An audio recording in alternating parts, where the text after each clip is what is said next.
everybody, and welcome back to Before the Downbeat, a musical podcast bonus episode. Yes, we are back with a fun bonus episode that we sometimes do. In the past, we've done it where we've gone through an entire season of a musical TV show. We've done it where we've done live watch-alongs of movie musicals. And now we have something new for the bonus content Before the Downbeat. It is an artist interview. We've done host interviews where we've introduced new hosts to the show like Scott and Maris and Autumn, but we haven't done one where it's just a wonderful theatrical artist coming in and talking about their life, their work. And Scott mentioned this wonderful gentleman in his interview, and it was Scott who has really opened my eyes and has really been a big strong advocate for us doing more Canadian work conversations, and I full on support that. So stay tuned for season 7 because we've got quite a few lined up. But before we get to season 7, Scott came to me and said, I think we got an interview here that we could really do. And I said, okay. So, of course, we have the wonderful Andrew Prashad, who's with us to talk about his one-man musical that he wrote, conceived, composed, and performed and tap danced in. It is One Step at a Time. So welcome, Andrew, and welcome, Scott, as well, the man who taught my 2 left feet to dance. Welcome both. Thank you. Thanks for having me. Yeah. So, Scott, you worked with Andrew on this piece. You were the original director of it. You're also a fellow tap dancer, so we'll definitely get into your loves for tap dance. But Andrew, give us a little bit of history about you first, kind of how you got the theater bug, or kind of you came into the theater and kind of where you're moving to now as a family man and also balancing the world of theater, which is a rare thing you find in Canadian theater, is those who balance both family and theater. So kind of give us your kind of life bio there. However long or short you want it to be. I mean, how did I get into theater? I was not allowed to be an actor with immigrant parents who came here with almost literally nothing. It didn't make sense for one of their children to be an actor, especially when we weren't represented in the mediums on stage or on screen. So with all they did, I understand now how they couldn't see it as a viable career when the career is literally non-existent in their world. So, but I loved acting, doing the church plays and all that stuff. My parents put us all in some kind of activity to keep us off the streets. They didn't want us to be in any trouble and stuff. So we all played musical instruments. My sisters were in the teen tour band. My brother had hockey, and then I was in karate and then dance. And I was obsessed with Michael Jackson. So that's kind of how I got into dancing and singing and all that stuff. And but then, I wasn't allowed to pursue acting. So I was in forensic science at the University of Toronto, Mississauga. And because I was smart, I had good grades and all that stuff. So I got into forensics. And one night during forensics, like I was at home and there was like an award show or something on. And one of my favorite actors was receiving some kind of lifetime award or whatnot. And at the end of his speech, I was just on the ground crying because like I was doing the wrong thing. I was in the wrong place.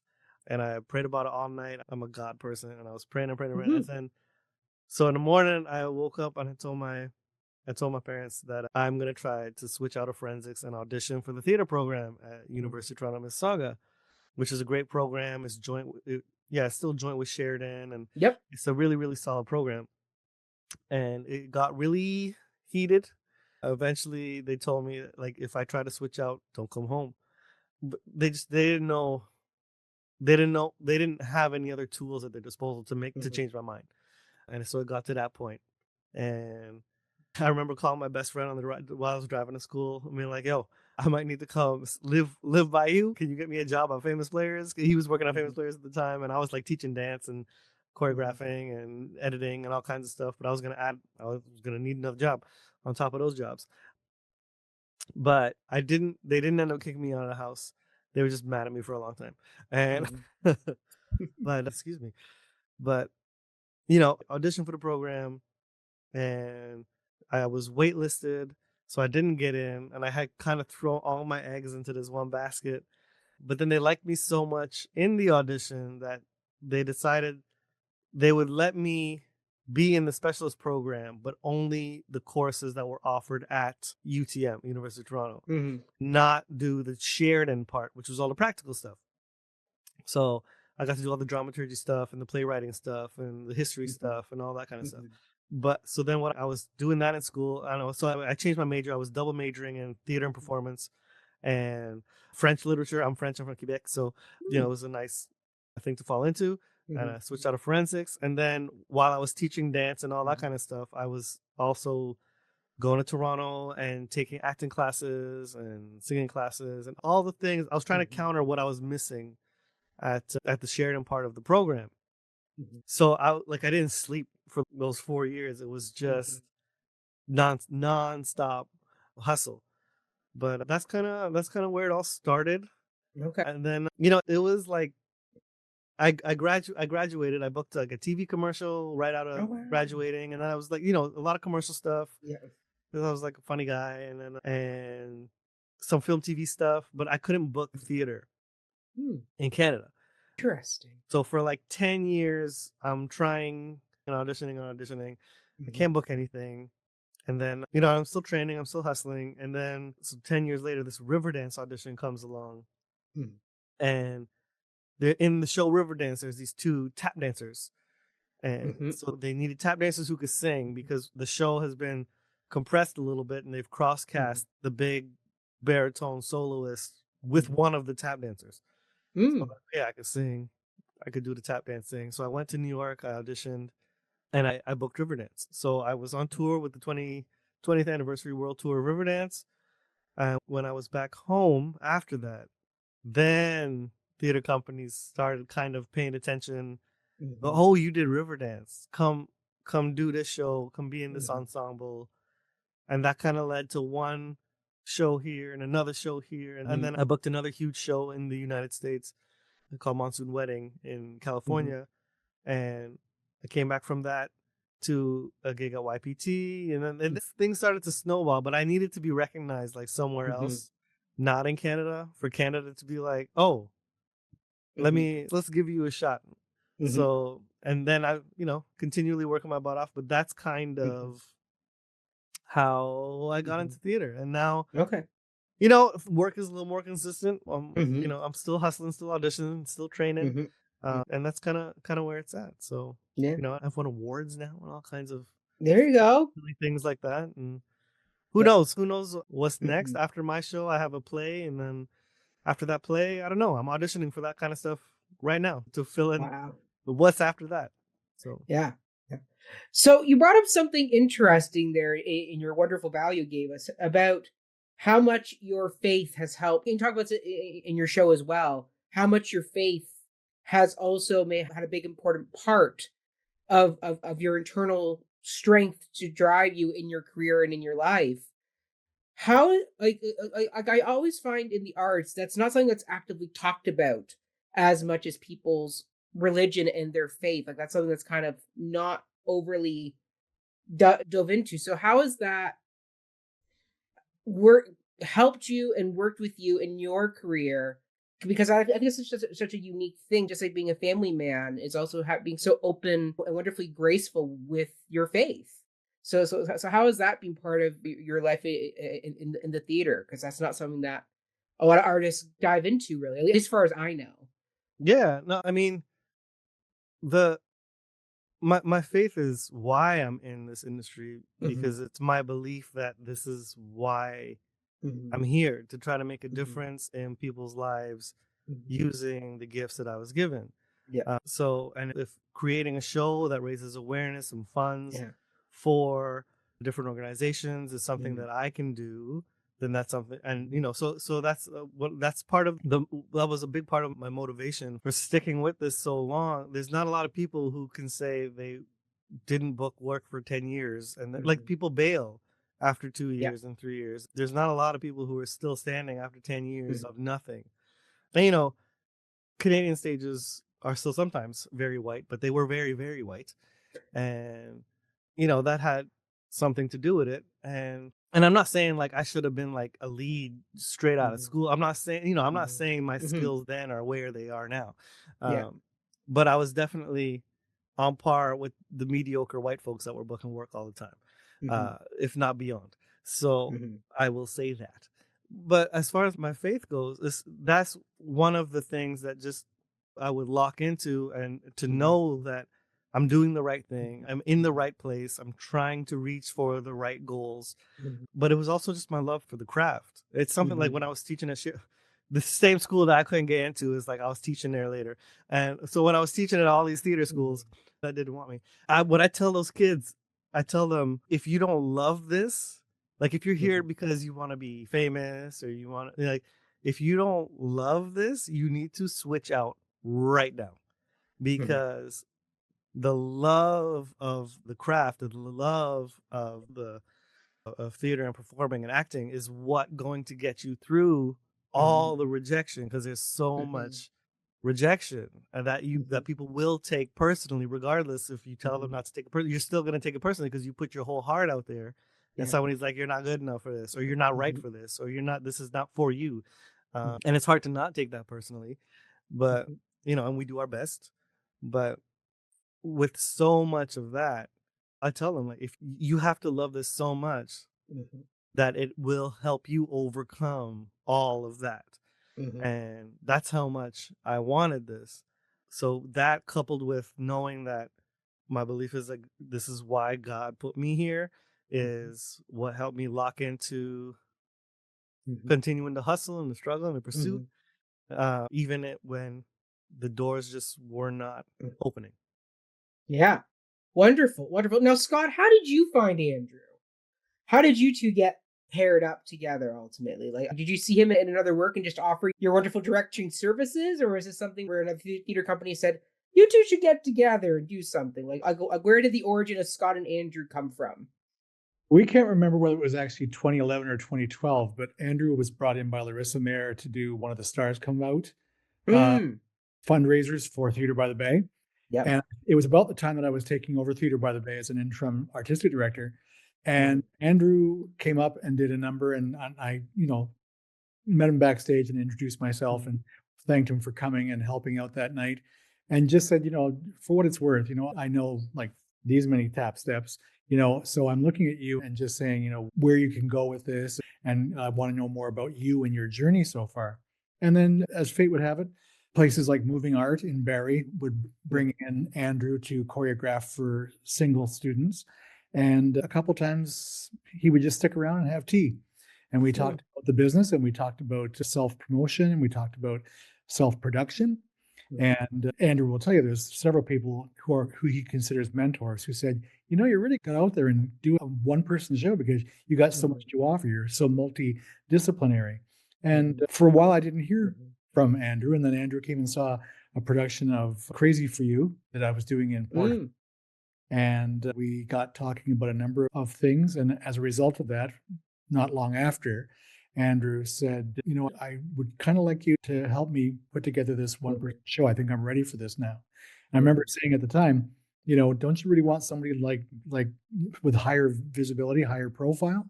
And he said, no. He says, you've mentored me over these few years, and I think we can work together. And Mhm. that was back in 2016, going into 2017, and here we are, Mhm. in 2025, mounting the show yet again. It had such a wonderful, rich life to it.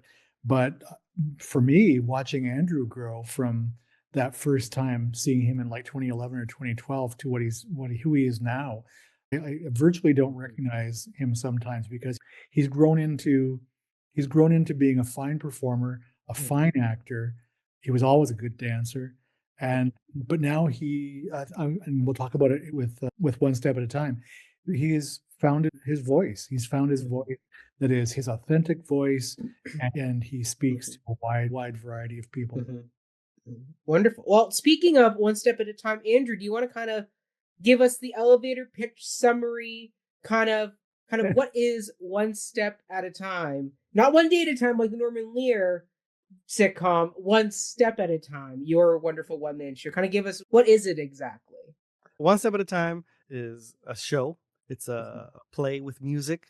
and dancing, and it just tells a story of my family. And when we discovered that our third child was going to have some form of disability, was going to have spina bifida and hydrocephalus, and it's from it stems the timeline of going from that discovery into not too deep into the future, where once he's born and all that, but it's dealing with balancing the journey of caring for a family, and but also dealing with a child with a disability, and then trying to be a performer in the arts, and trying to balance all of that together, without too many sacrifices to the family and all of that.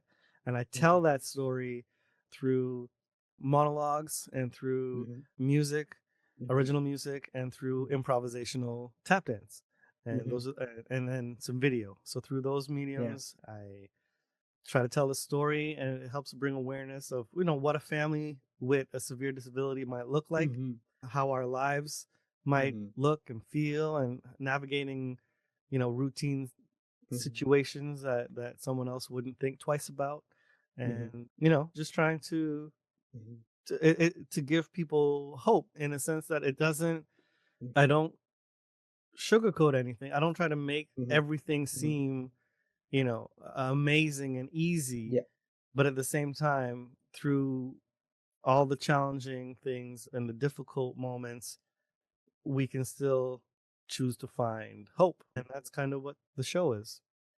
Love that. That's a beautiful, beautiful description. Now, were your daughters ever like, Dad, like, write a show about us, like, not just our brother, like where's our prequel play about our story, like, beforehand? No, they weren't. I mean, they don't care. They're in the show. I impersonate them. Yes. But they're not like that. They don't care that.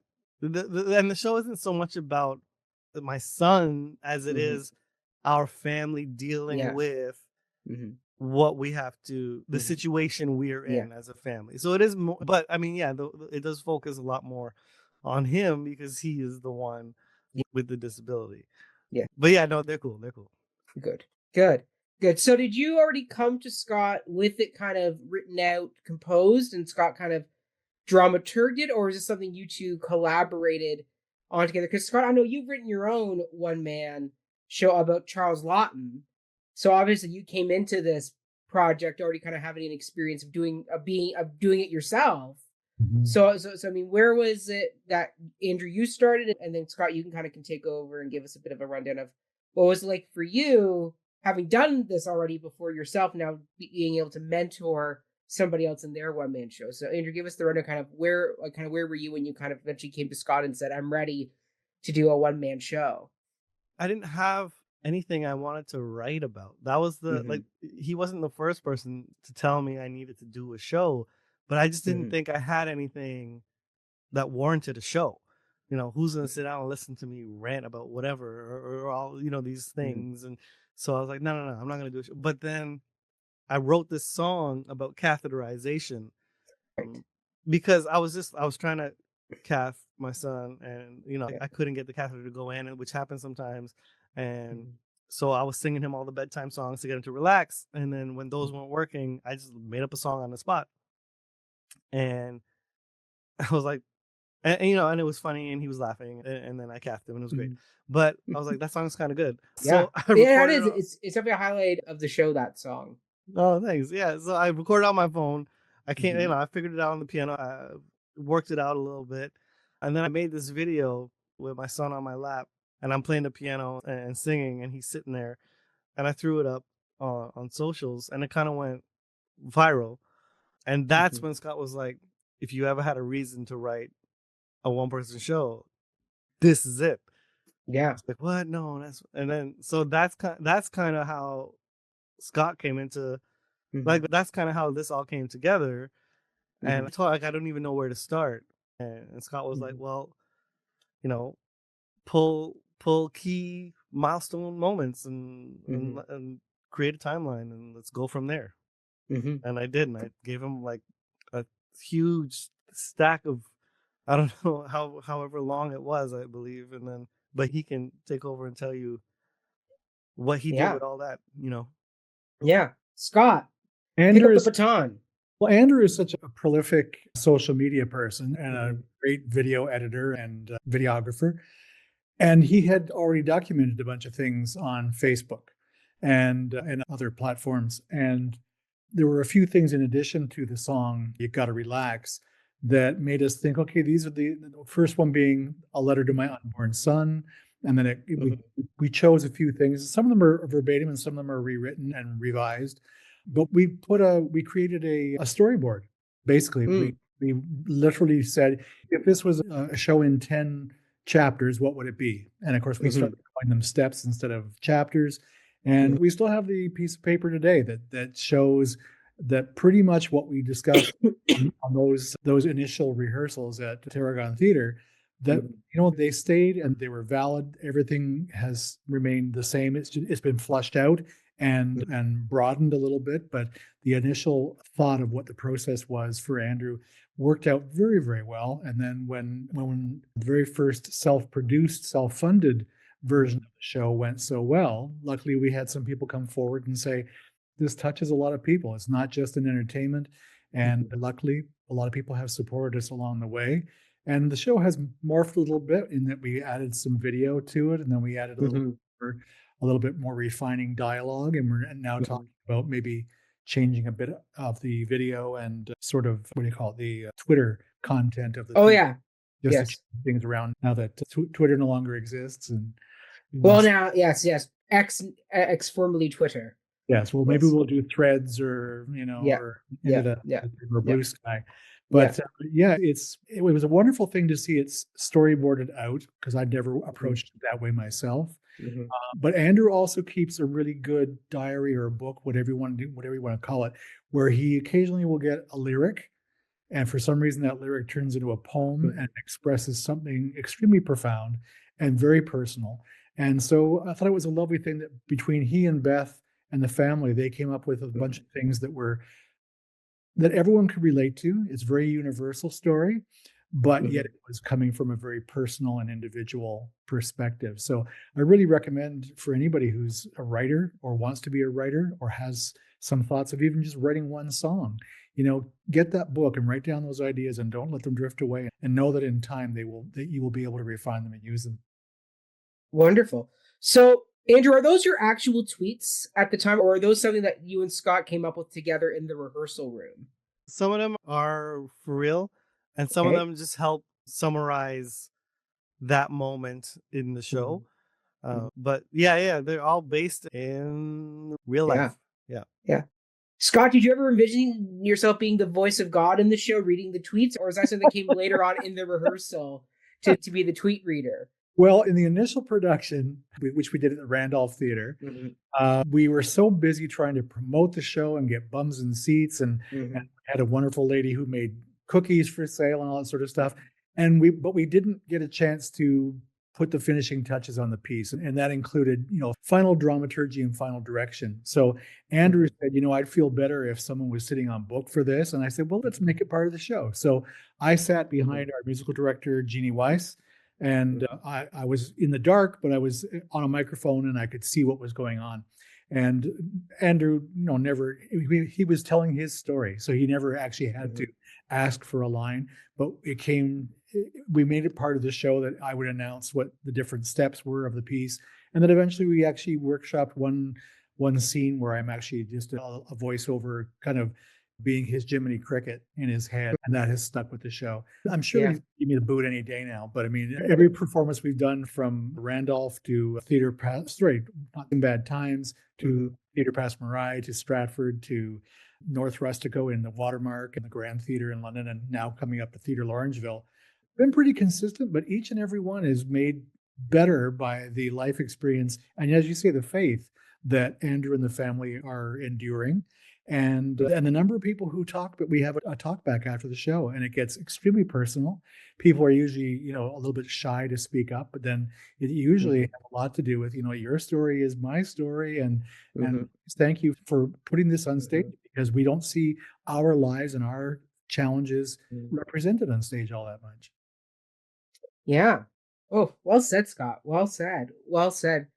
I mean, so So then, Andrew, when you're doing the show and you're doing the improv tap, how do you go about like kind of like what's your onstage process there to do the improv tap? Because that was just something that was I thought that was just so beautiful in watching your piece is and in fact you're talking about your worries and your concerns about your son not being able to enjoy your passion of dance in the traditional way that you would find a way to do it, but there was that worry and that concern that he wouldn't be able to do it with you. But then by the end, you see those beautiful videos of him climbing the stairs, riding the bike, just starting to do the tap dancing with you and your daughters.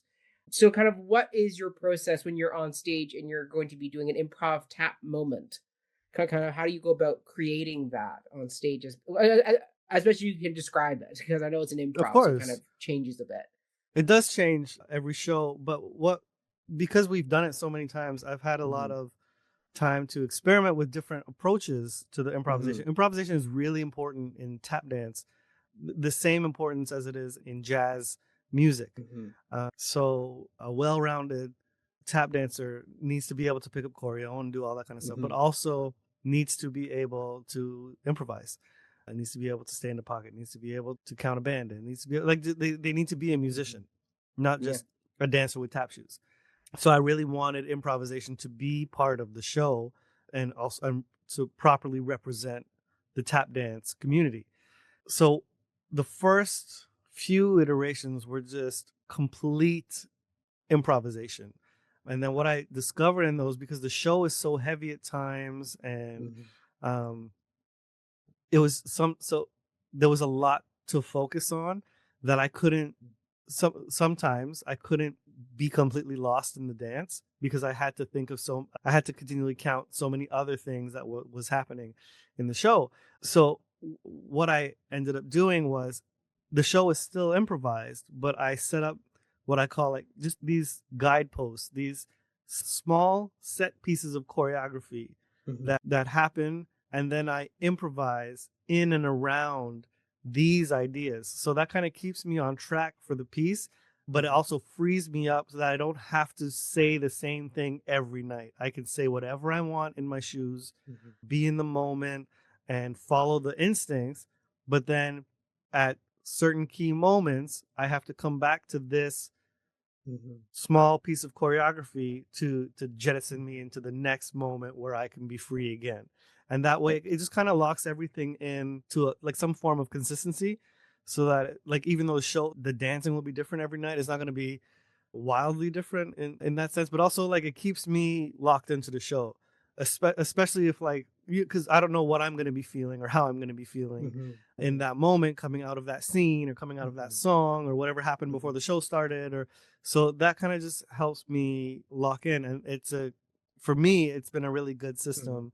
But that's kind of how the improv works in the show. There's small set pieces of choreography and then huge windows of improv, and I just get to however I'm interpreting that the scene, I can take that into the dance. I don't so Mhm. it's not like, well, here's this dance that I set, 2 years ago that I have to do now, but I'm not feeling that way now. Mhm. This is what I'm feeling right now in this moment, so this is how I'm gonna dance. Mhm. And I think it adds a lot to the show.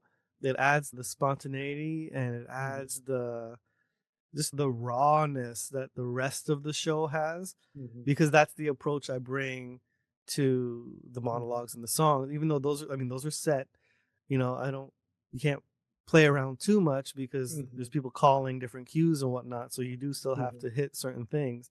Mhm. But I do try to bring that newness every time, and the dance being improvised is a big help for that. And I think the audiences recognize that. So, I mean, some people don't realize it's improvised until the talk back. And they're like, oh, and then anyway, and then that's the whole thing we talk about. And then, but I think there's a special connection made between me and the audience because the dance is improvised. Wonderful. And then, Scott, we've talked about your tap dance experience going all the way to Moscow and back. And I know sometimes you and I have differed on whether or not a tap dance fits in a show. Spam a lot. So, for you as the outside eye directing this piece, how do you go about giving notes and directing a moment that is an improv dance moment, like kind of where you haven't choreographed it yourself, but you're kind of letting Andrew just play on stage, like a kind of like, how do you go about giving guidance and direction in that particular? Because obviously, directing a monologue on stage, you can give a very clear direction. But if you're trying to direct something where it's like, okay, you did a, if a flap here, but maybe it doesn't fit there, but then that's part of an improv of, oh, it's going to be different tomorrow night. Like, how do you go about giving notes on that particular part of the show as a director? Well, it was easier, 8 or 9 years ago when Andrew was scared of me. Now he's not scared anymore. I would never, I mean, I'm nowhere near at anybody's, not even, not even close to anybody else's level of what actually qualifies as legitimate tap. But that being said, what I tried to do for Andrew at his request was if we felt that the tap as being presented wasn't of the emotional content of what we were building into and what we would be building towards out of it, I would try and put it in those terms, that it looked too, well, I mean, to use the word that we talked about earlier, it looked too joyful, or it looked too, I couldn't really tell what was going on in his head. So so I couldn't really relate to what he was going through. But Andrew's gotten to such a point now where we know that, the very first dance is a response to the idea that he's going to be a father. And then the second response to, oh, he's going to have some health concerns. And so what Andrew is able to do when he, as he says, puts it into the wood, I mean, is he connects it with the visceral. I mean, he's remarkable in being able to put himself back into an emotional place he was 10 years ago. And that's a very dangerous thing for some performers to do. But Andrew does it, and it can be exhausting, but it's very rich in that you believe that this father does not know what's going to happen in the future, his family and his child. And of course, here we are all these years later, and we know, the way that things have unfolded. We still don't know the future, but Ezra has has become such a wonderful young man. And so we occasionally will take notes, and sometimes we will videotape the show so that we sort of say, does it still have the same punch? Does it still make the same comment? Are there any viewpoints now that we want to refine it or redefine it, sort of thing? But I have to say, Andrew is one of the most consistent performers I've ever worked with. And in terms of not taking any one particular audience for granted, I mean, every performance he gives 110%, but he also connects and he listens to his audience. He's never on autopilot. And I don't think he's ever, I mean, to my recollection, I've never seen him jump more than a few words or jump, he's never jumped from speech to speech. And as he says, we do the show to tracks. So he's got something that he's got to kind of stick to, but he makes it's very Fred Astaire.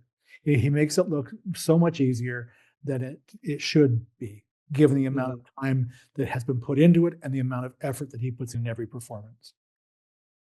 Brilliant. And so, a fun question for you both.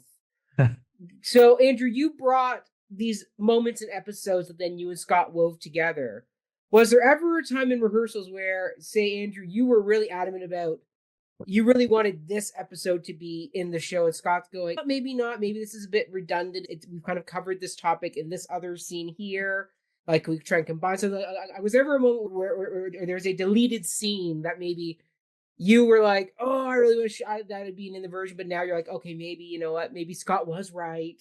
Maybe, is there any episode that didn't quite make it, but kind of ended up on the cutting room floor, as it were? Yeah, when I brought this to Scott, I was like, I asked him to be a part of this because I wanted his guidance and wisdom and opinion. So there were things where I was like, oh, I really want to, say these words here or bring this moment here.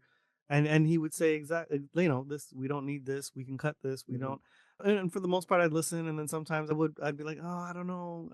And there were a few times where it was just like, no, this has to stay. This is important because, and, we would talk to each other and tell each other why this needs to go or why this needs to stay, and just weigh out who felt more strongly about it. And then that's kind of the direction we went. And then as it grew and as I grew and I realized, there's some things that we took out or avoided that should have been in there that are there now, or, need to be said differently or approached differently. And we did that too. So, and it just helps the show be more real and more authentic to me and the family.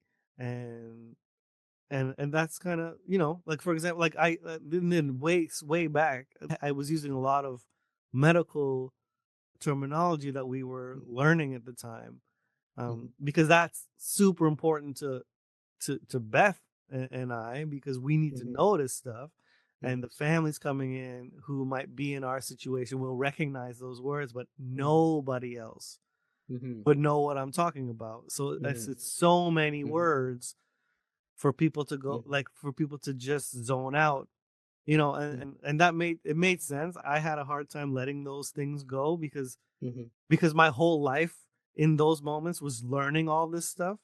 Right. So like my whole life had become about these words, excuse me, and what they mean. But like that's not going to help the mission of the play. It's not going to help what we're trying to achieve. And when Scott put it that way, then it's like, okay, then I understand. Yeah. Yeah. Yeah. Well said. Well said. Scott, was there any episode that you wish you could have added in that maybe Andrew went, oh, I really don't want this? Was there ever a reverse situation where you were advocating for something that didn't ultimately make it in to the piece? Well, I think I can think of two segments in the show that if treated incorrectly or with less sensitivity, you'd sort of just, if you're using colors, you would sort of say, well, that one's kind of light blue and that one's kind of medium blue. Why do we have two blue scenes back to back? And luckily we were able to identify, what needed to be said that wasn't said in the first one. So it sort of a little bit more like light blue, and then it became purple. So the contrast was there. One of the things, two things that I find I so appreciate that it have come into the show. Originally, we would sometimes record stuff and play it back just to see what we'd heard in rehearsal. And I thought at one point, I said, Andrew, I said, we've got to do something. We got to temper this script because it sounds like you're a single father. We had neglected to keep as much of Beth in it as we had originally had intended. And so Beth is a big presence in the show now, as are all three kids. But we did it. We wanted to make sure that everything was, when we go back to that idea of what you fight for, what you let go. I mean, if it isn't, it doesn't matter if it's historically correct, if it isn't dramatic and it doesn't further the story. And that's when occasionally we would look at each other and sort of go, nah, I think you might want to just shorten that one, or you might want to ditch it altogether, sort of thing. The other thing too is, I remember very early on, probably the second iteration of the show or the third iteration of the show, Andrew started talking in a very different way. And I said, we're the midwife? Why are you putting the emphasis on that different syllable? And I'll just pass it back to him, because we had a wonderful, eye-opening conversation about how people speak different ways and code switch. So I'm just going to pass it back to Andrew, because the show has become so different now in terms of how it sounds from scene to scene. We had a lovely, in the talk back in the Grand Theatre in London, we had a wonderful person, front of house staff, who had kind of a wonderful moment after the show where she said, where you boy from? Where you from? And the two of them had this wonderful connection that we hadn't had earlier in the run, very, very early in the run. So can you talk a little bit about, for those people who don't know what code switching is, which still includes me, can you give us your condensed version of that beautiful video you've created? Yeah. So, Canadian theater taught me early on that I can't speak the way I speak. I need to speak the way traditional Canadians speak, and traditionally Canadians are white. So we used to call it speaking white, but now there's so many Canadians who speak with that Canadian accent who aren't white. It's not really speaking white, but a lot of immigrants will just call it speaking white because they're surrounded by white people and they got to speak like them. Do you call it speaking neutral, or what would you classify? No, a vocal teacher said one time that I need to speak neutrally, and that's where I got that term from. And then how it just centers whiteness as the neutral of what everything is. but of the starting point of what everything is. But so that's kind of how I presented the show. I presented the show the way I would go into an audition and present myself. And then, as we got more comfortable with the show and I got more comfortable with myself and being confident in the theater world and started getting a little bit of a name and whatnot, I wanted to bring more of myself to the show, because at home, I don't speak the way I speak when I'm out of the home or when I'm with Scott. And this is I code switch. And this is a concept that's new to a lot of people who only speak one way. But code switching is essentially adapting the way you speak based on the environment you're in and the community you're surrounded by. So, a lot of people, if they go to work and their work is predominantly white, then they're gonna switch to that way of speaking. Whereas when they're home, they're not, my parents did that all the time. They're not gonna speak like that at home. They're gonna speak like themselves at home, which is how I developed my Caribbean accent and all of that. So in the show now, when I'm talking to Beth or anybody who's family, or to my excuse me, or to myself or anything like that, I sit in my voice a lot more, my Caribbean voice. And then, when I'm talking to a doctor, and then I'll talk to them how I talk to doctors at Sick Kids. So that code switching has been built into the show. And it's almost all the way. Like I still want people to be able to understand what I'm saying. So I try to make it clearer and things like that or whatever. But no, it is something that is in the show now that wasn't initially in the show. Wonderful.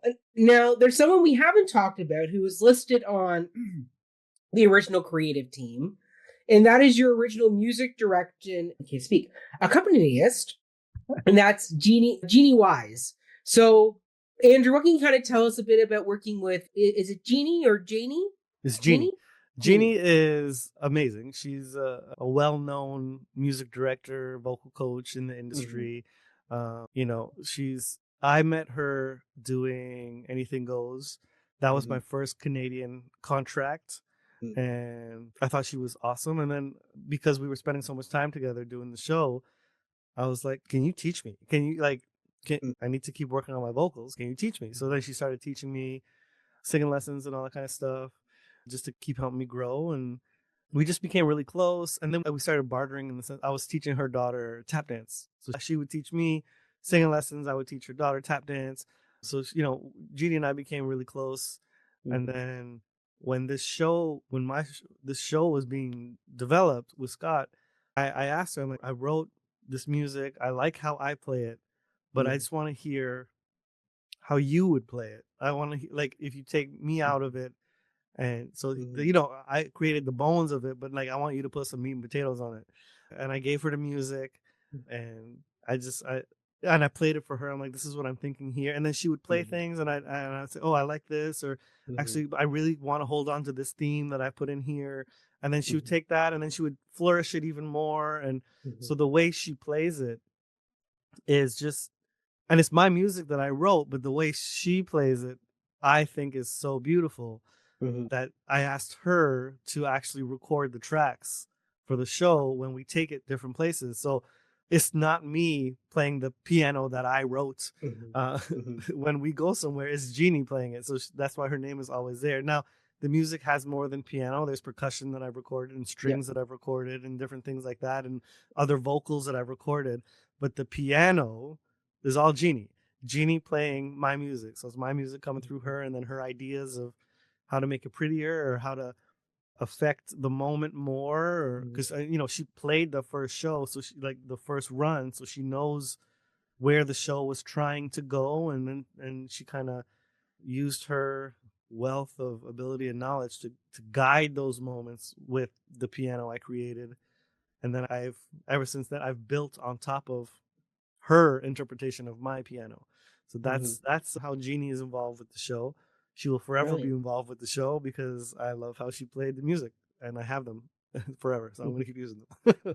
Love that. Love that. And Andrew, what would you say was your biggest compositional influence when you were writing the songs? Like, well, when I was watching your pro shot, I kept feeling almost like a Jonathan Larson writing style vibe when I was listening to it. I was like, oh, this feels a bit like a Jonathan Larson meets a bit like a Sondheim meets a bit like, a Jason Robert Brown with kind of the way it's not super melodic and sometimes, but it's almost a bit more conversational, a bit more human. Like the music's almost more of a bit like obviously lyrics came first and then music came in and has added the backing to the moment. So what was like some compositional influence when you were writing your pieces? Right. Well, thanks for mentioning those names, but I so my musical influences. I'm not like a. I didn't grow up like going to theater. We didn't have money to go Yeah. to theater. I didn't know anything about theater. So music theater composers are Mhm. not influences on my music because we just didn't know they existed. So my musical background is like Motown, Temptations. It's like Ella Mhm. and Louis. It's Michael Mhm. Jackson. It's Prince. It's Mhm. Pearl Jam and Nirvana. It's the Foo Fighters. It's Mhm. Tori Amos. It's all of these these sounds that kind of influence the way I write, and because the instruments at my disposal are piano and guitar, saxophone and Mhm. whatnot, percussion, I definitely fell into the singer-songwriter vibe when I Mhm. when I write, which is why I mentioned Tori Amos because she was such a huge, like I love her stuff. But that's kind of where through all of them I found my musical voice, like the storytelling that Nancy Wilson would do and when she performs her pieces. And so I always wanted, like, when I write, the songs always have some form of storytelling to them. Like there's something, it's not just a song with words, and like it's like something is happening in the moment of the Mhm. song, which is why my writing style lended so well to musicals. I still don't consider my play a musical. It's like the Yeah. way Once is a musical, but they don't consider it a Yes. musical. They consider it a play with songs or play with Yeah. music or whatever. Like that's kind of how I interpret the show. But technically it's a musical because there's Yeah. music in it and people are Yeah. singing. But Yeah. Yeah. so it is a musical technically. But Yeah. that's my background, and that's Mhm. where my approach came from. So then it was Mhm. like, well, now I have to tell this specific story, and I would just sit at the piano and play around on some chords and whatnot, Mhm.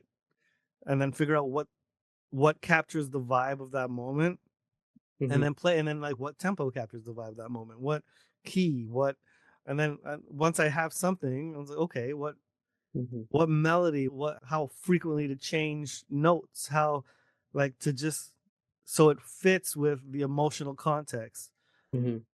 and if there's a lot of words, and are we going to change, are we going to melodically follow all these words, or the words going to sit on one note for a little bit, and Mhm. then thinking about all those kinds of things, and then thinking about how the piano is going to complement and lift up the melody. And that's kind of what my approach was for writing, like what does a quirky piano sound like, because singing about Yeah. catheter time is wild, like nobody who's Yeah. done that. So how Yeah. many songs about catheterization are there? There's I people can't in think this of any. Sondheim certainly didn't do it. there's people in the spina bifida community is Yeah. like, we sing this song. We Yeah. sing this song when we do catheter Oh. time. We sing, like, so it's, which is amazing. It's wild. Mhm. Cast Um, album, cast album. yeah. Yeah. And there have been requests for people, especially the last song of the show. They're like, can you record that song and send it to me? I'll give you money. Like, but so I Mhm. do need to sit down and record the song one day. Yeah. But so that, that's kind of what the approach was. What does a silly, Mhm. quirky, like awkward, because this is an awkward moment, piano sound Mhm. like?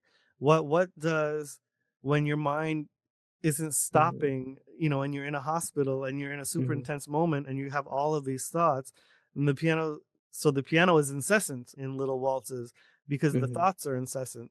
So the chords might be solid Mhm. and grounded, but the right hand is digga digga digga digga digga digga digga digga digga, Mhm. Yeah. and it's just like, and it goes and it goes and it goes, Mhm. Mhm. which drives the whole scene. Mhm. If I didn't write it like that, then it wouldn't drive the Mhm. scene. So then only Yeah. I would be driving the scene. But now I Mhm. have the piano, and now I have strings in there Mhm. now. So the strings are creating a different counter melody, but also driving it in a different way. So that's how I approached. And the last song, I wanted it to just be church. I wanted it to lift. I wanted it Mhm. to push and be big and just like powerful and emotional. And Mhm. so it's big heavy chords, and that's, so you draw on on church a little bit. You draw on, Man in the Mirror. You draw on all these kinds of tunes, Stevie, Songs in the Key of Life. You draw on that album, and how does it all connect? And that's kind of how I put the music together. Love that. Love that. Scott, as the director, obviously, and also someone who knows musicals, where did you step in and assist with the compositions? Because obviously, Jeannie and Andrew were already collaborating and had this relationship preset before you came to the table. So where did you kind of step in and fit in? Was there any moment where you went back to Andrew and Jeannie and said, hey, I think a song would be really good here, that we need a moment for a song? Or did you kind of let those two have a bit more domain over the composition part of the show? I think because I'm not a composer, I would Mhm. always be sensitive to there's something lacking here. There's something Mhm. lacking here that would take us from here to here. I remember at one point in time, I think, I remember, I'm not saying it was my idea, but I remember the Mhm. moment when we discovered that it would be a good idea to have You Gotta Relax as a reprise, where Mhm. taking his own advice when he was out of town and Mhm. sick while he was doing rehearsals for Riverdance. So Mhm. I think there was a time when we used to have a different opening music, and I heard Andrew doing something one day. I said, "That's a beautiful song. Why haven't we used that yet?" And so we Mhm. swapped out something. I think at that point in time, we had the same first and ninth song in the show. And so we Mhm. decided to get something new at the beginning. And it actually has a nice lyric to it, but we used to do it as an Mhm. instrumental, and it was just lovely. So, I mean, I guess I think one of my strengths is that I'm very detail Mhm. oriented, but I'm also very sensitive to that's really working, and I know why, or that's not working, Mhm. I know why.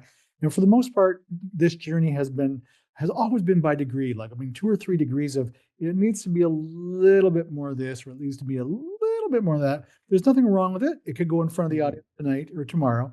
So there were certain things that I wasn't a good enough craftsman or musician to be able to Mhm. say to Andrew and Jeannie, can you do this? But I would can you can we do something that has more of this effect or would bring about this Mhm. response from the audience kind of thing? And they were always very generous about saying, that works. Or, I really think we're going to stick with what we've got until we find that this doesn't work. So it was a very generous collaboration. Jeannie is just quite wonderful. Very early on, Mhm. I remember we did a rendition Andrew did a rendition with a video of little waltzes in front room. And I remember for the first time seeing it and hearing it and just weeping because it was just Mhm. so profound and so honest. And, it's never been done for effect. It's always just sincere. And it's a little bit of a gift. I mean, Andrew is very giving, generous with his audiences. Mhm. He gives it, he allows the vulnerability to be there, but he doesn't hold back. And, even if they're a quiet audience, he knows that, Mhm. he seems to have learned that, everybody Mhm. responds differently and everybody will filter it differently. And then at the end of the show, the quietest audiences are the ones that leap to their feet and then have the most questions that Mhm. are significant and profound, and they've been Mhm. moved Mhm. deeply. Yeah. Mhm. I suppose I should have, if I'd ever learned how to read music properly and write music properly, I would have Yeah. been able to offer more, but maybe that's not what I'm. Mhm. So, so one of my last questions here is, Scott, we alluded to your Charles Lawton one Yep. man show that you've done. What was one thing that you learned from doing your one man show that then you brought in as the director of this show, that maybe you wish that if you ever get a chance to go back and remount your Charles Lawton show again, that you maybe take back into that piece as well? I'd say one of the easiest ones to identify is love your audience. Mm-hmm. Don't fear them. Dr. Bertice Berry is wonderful for saying, when you're standing in the wings just prior to coming on, you should Mm-hmm. be thinking, how may I serve? And not worried about, oh, what if that light drops and what if this happens and my Mm-hmm. ankle's a bit sore. If Mm-hmm. you put your faith in what you've got to say and say, I know that there's somebody out there in the audience tonight who's going to be touched by this in a particular way. So I'm offering this gift, and they can take it and use it as they will. Mm-hmm. I love that. I love that. And so, my last question of the night, just as we round out our wonderful conversation, is obviously when this, like, I watched your pro shot from 2020. We're now 5 years on. Ezra has gotten older. So are you looking to readapt the ending now to be a bit more current? Or like, would you ever want to do a sequel show that kind of builds off of what the first show is, that kind of dives more into where things are at now and where things are going now that Ezra has gotten older? He obviously now, because obviously he's in school now, right? He'd be in grade 1, 2, 4. 4, grade 4 now. So obviously time has gone by. Like things have obviously evolved and grown. So like, is there a chance for something new, or are you trying to maybe update the ending a bit more, or kind of where are we at with the story? Because obviously you're going to keep doing this piece. It's a great piece that's versatile and can keep coming back.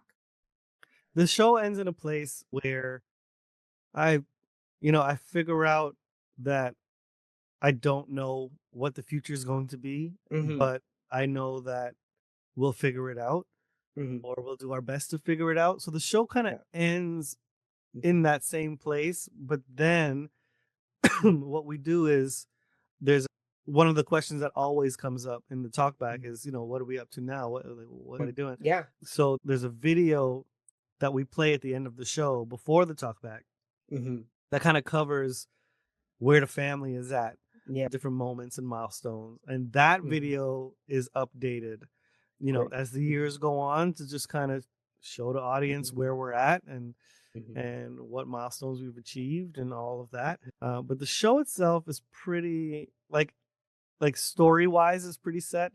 I don't plan on making like a sequel or anything, like, like what happened after step 10 or whatever. You know what I mean? Like, I don't. Yeah.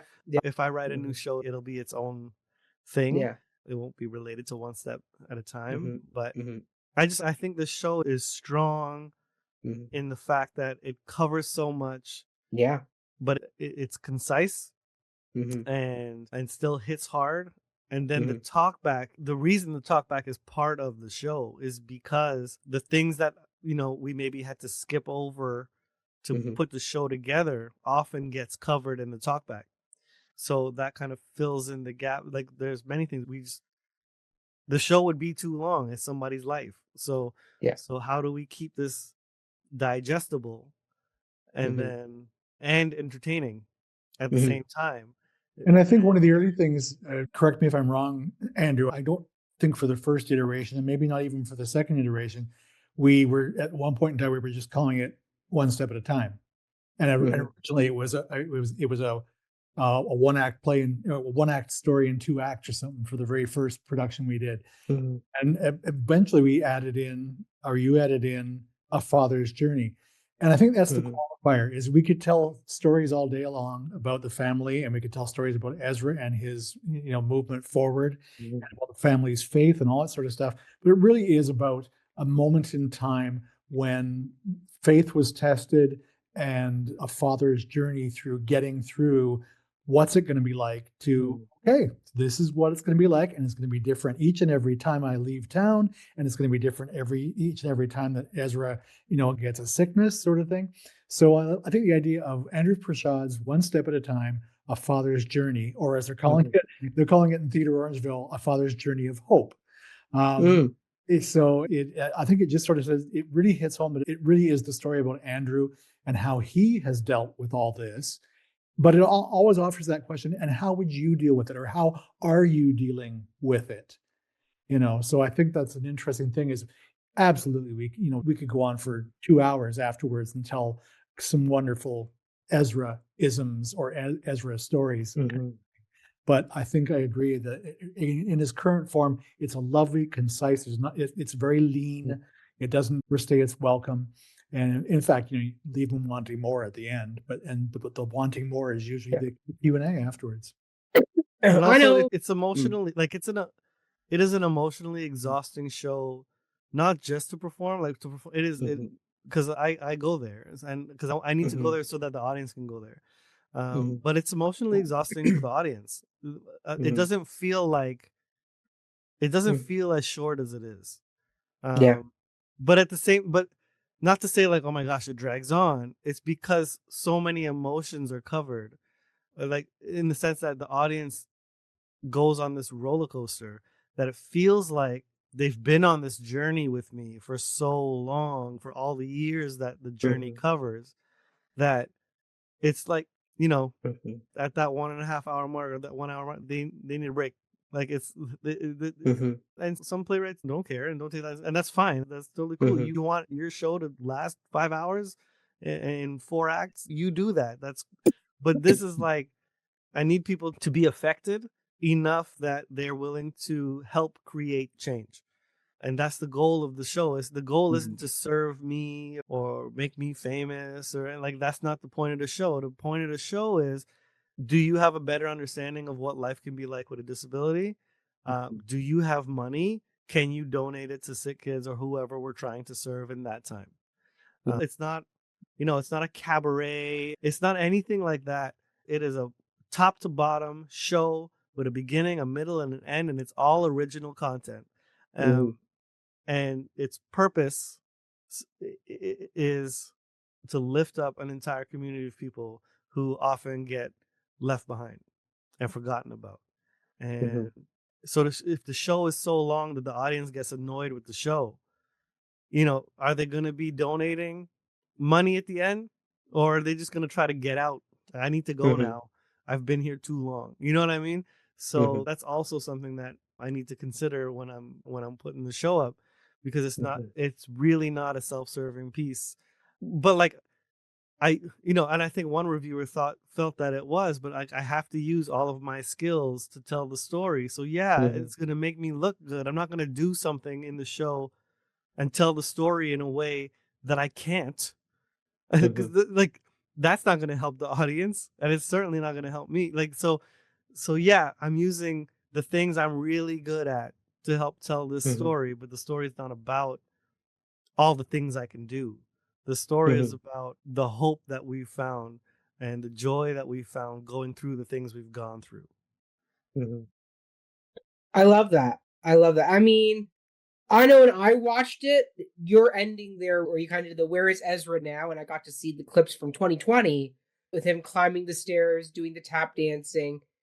I know it gave me catharsis watching it because I know when the piece was coming to and I was like, "Wait a minute, I need to know. I need to know." Like even watching virtually, I was feeling that feeling of I need to leave this piece knowing that things are moving. Yes, obviously things are uncertain, things are changing consistently throughout time, but when you leave that note on a positive, hopeful note of okay, we're taking it one step at a time, we're moving forward every bit of the way. And so yeah, I definitely felt that. So I'm glad that Q&A is definitely part of the show because I know as an audience member watching it virtually, I was even going, wait a minute, wait a minute, wait a minute, where are we at here? Where are we at? So yeah, even if there isn't a sequel, even though I do think there's a good story in there that you could do as a sequel, I would encourage that.